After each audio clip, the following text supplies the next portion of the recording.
20 years ago, a movie was released that smashed box office expectations. It defined the depiction of a cutthroat environment and established the careers of its key cast members. Today, The Devil Wears Prada still stands out as an iconic film, but what is it that makes it so special? Why is it that this film can justify a sequel 20 years later that ignites anticipation amongst cinemagoers? I'm a filmmaker, but I'm also an experienced assistant who has spent several years working in the film industry. I've worked for many people who are like Miranda, and I've also met several Emilys in my time. When I look back on The Devil Wears Prada, I can't help but empathise with Anne Hathaway's character, Andy. In this video, I'm going to break down why the screenplay for The Devil Wears Prada is a masterclass in defining character. To do this, I will be considering the key storytelling techniques that keep us engaged. Later in the video, I'll be debating the idea of doing a sequel to this film and the challenges of following up the original, so do make sure you stick around to the end to hear all about that. But before we jump into this video, I want to leave a quick reminder to subscribe and leave a like on the video. It would really help me out. This is a channel all about demystifying filmmaking, what keeps us watching and how can we learn from it. In other words, what is it that makes The Devil Wears Prada so compelling? That's all.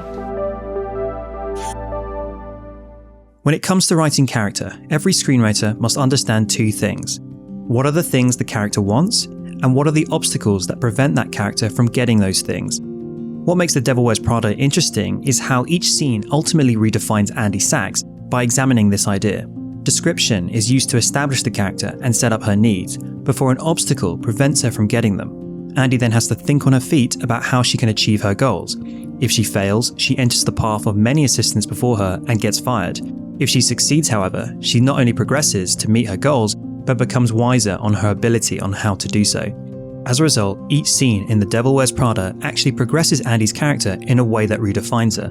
In order to set up these mini narrative cycles, screenwriter Aline Brosh McKenna uses both visual description and dialogue as essential avenues to establish Andy to begin with. The opening sequence of the movie is a visual juxtaposition of how Andy gets ready for her day and the people in the fashion world. Juxtaposition is a great way of telling an audience, meet your main protagonist. She's a person who stands out within the world. The second avenue of dialogue again emphasizes this point. An interesting thing that's specific to this movie is that the world invites vibrant, catty personalities that can be used by a screenwriter to motivate description. Oh, I'm sorry, do you have some prior commitment? Some hideous skirt convention you have to go to? Yes, that's true. That's really what this multi-billion-dollar industry is all about anyway, isn't it? Inner beauty. But I will note though that it's not just isolated to the people at Runway magazine.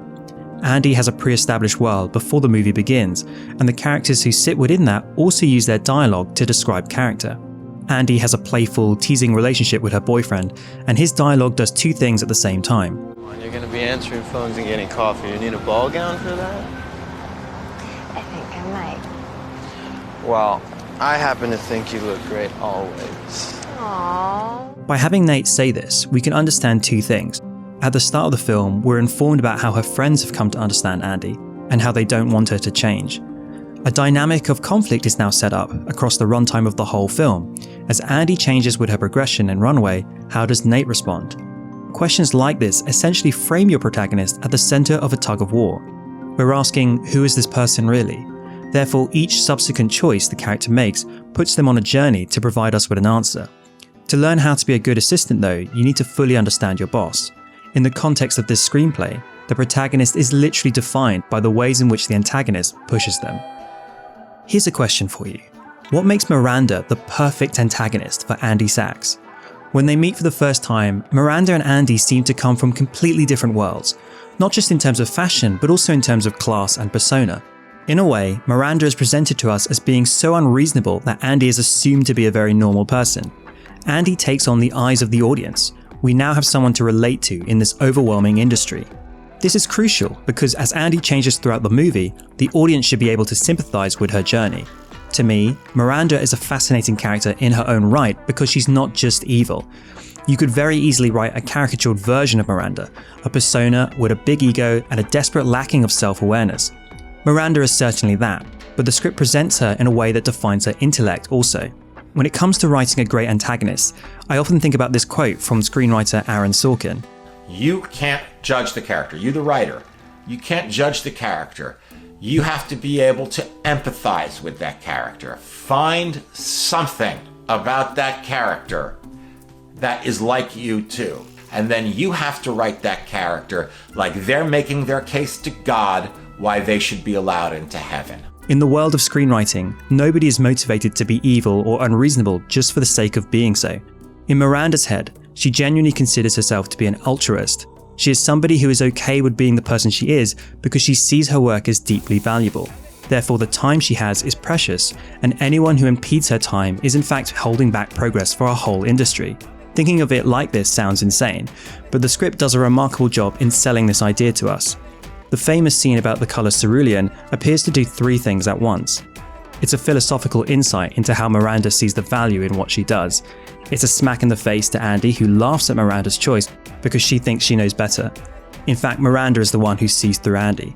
This scene also shows how multifaceted Miranda is, because this whole manifesto is actually given as a side note while she does her job. Interestingly, this is something that's not in the original script, so this is a note added on set, most likely by Meryl Streep. Overall, that's an impactful and succinct way of defining a character. Later on, after further brutal establishment, Nigel offers a middle ground between Miranda and Andy. His viewpoint gives Andy a more impassioned view of what they do. You think this is just a magazine? This is not just a magazine. This is a shining beacon of hope for, oh, I don't know. Let's say a young boy growing up in Rhode Island with 6 brothers, pretending to go to soccer practice when he was really going to sewing class and reading Runway under the covers at night with a flashlight. The impact of this conflict forces Andy to shift her view and change as a result. This is a microcosm of the dynamics at play throughout the whole film. Conflict that leads to Andy realizing that she needs to adapt or face failure. This leads me on to a key question though: how many of these conflict cycles are really necessary, and what does each one give that pushes the film forward? Each one of these conflict cycles is significant to Andy's development as a character. Every time this happens, it motivates the direction of the next part of the film.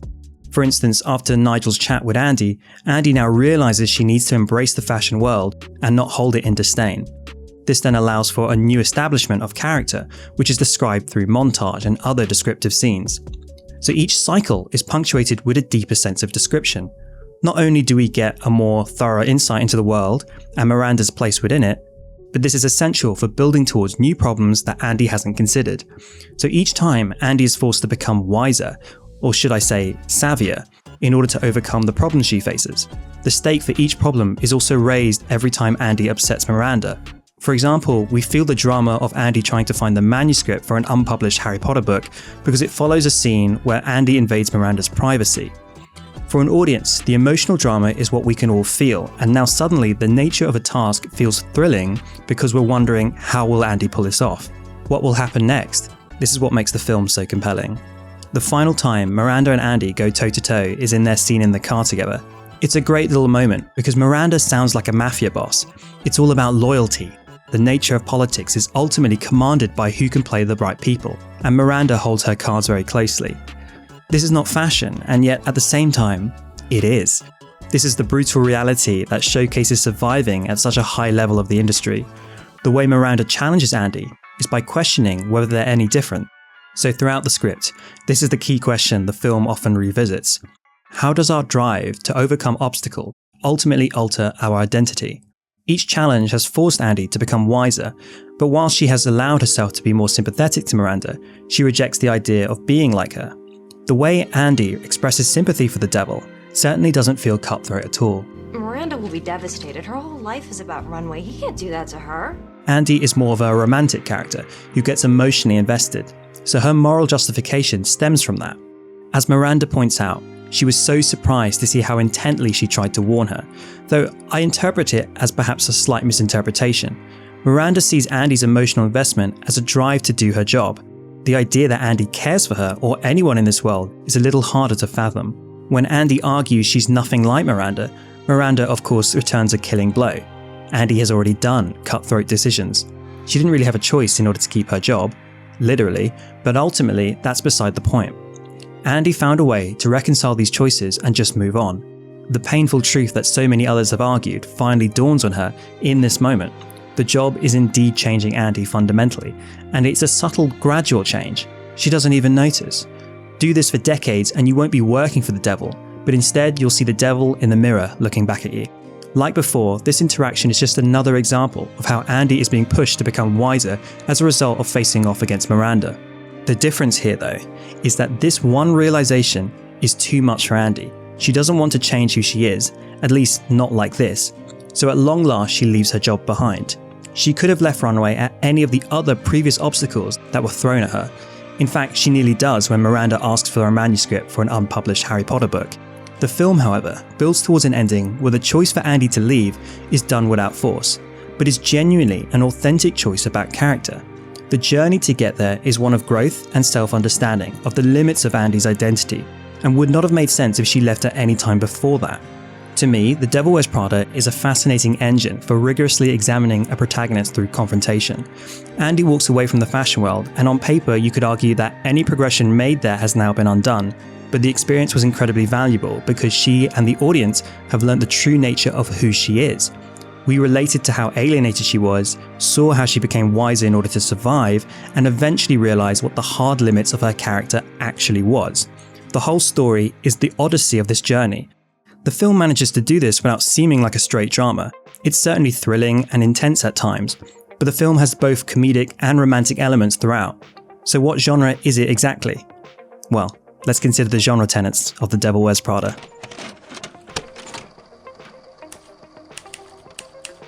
The Devil Wears Prada takes some obvious influence from the romantic comedy genre. Romantic comedies are snapshots of modern dating at the time in which each one is made. That's why they're notorious for being dated in amusing ways. The Devil Wears Prada is also deliberately dated by the use of its pop music needle drops and the office culture and technology they use throughout the film. The Devil Wears Prada also has a lot of comedic moments.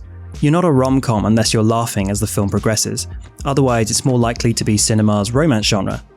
Ultimately though, The Devil Wears Prada is an example of genre mixing. The framework opens like a romantic comedy, where Andy is presented like an easy-to-relate-to protagonist. She's a graduate trying to make her way in the big city. The central drama in romantic comedies is the nature of the characters' relationships, but in this film it's almost the point of the movie that the relationships have been pushed to one side.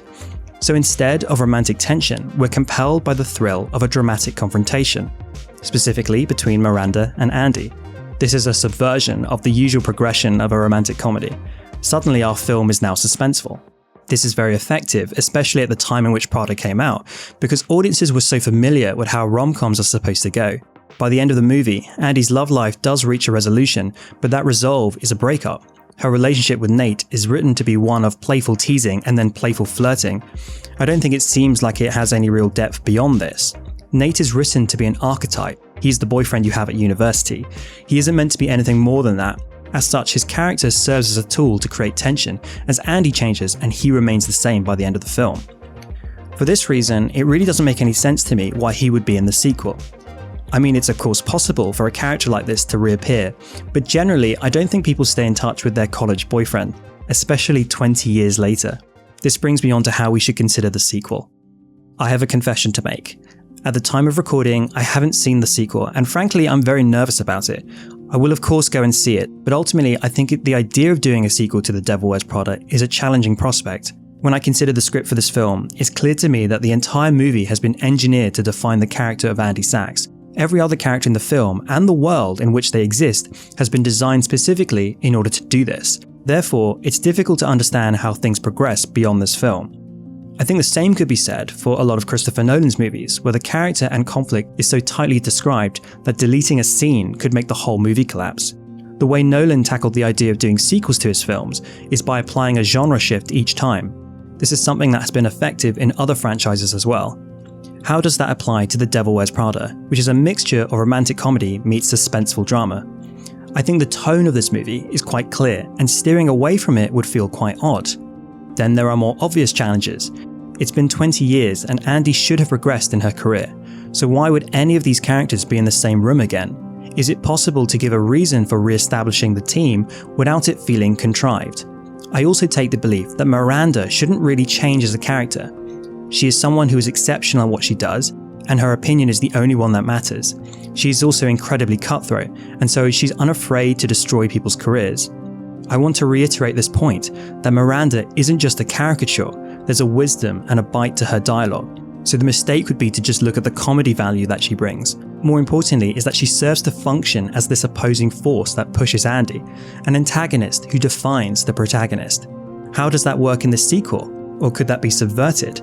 This, plus the challenge of updating the whole world to reflect the modern age, is perhaps why the sequel has taken so long. The key question for me now, though, is, what do you think?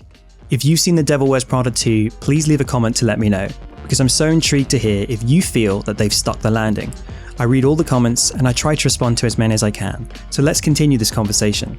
As mentioned up top, please remember to subscribe and leave a like on the video, as it really helps this channel out. I genuinely appreciate it. Otherwise, thank you so much for watching this video, and I'll see you next time. It's a lot. There's so many people who I probably forgot to thank. Oh my god, all of my agents and managers' assistants. To the people who answer my emails. Y'all are real ones. Thank you for answering my crazy emails.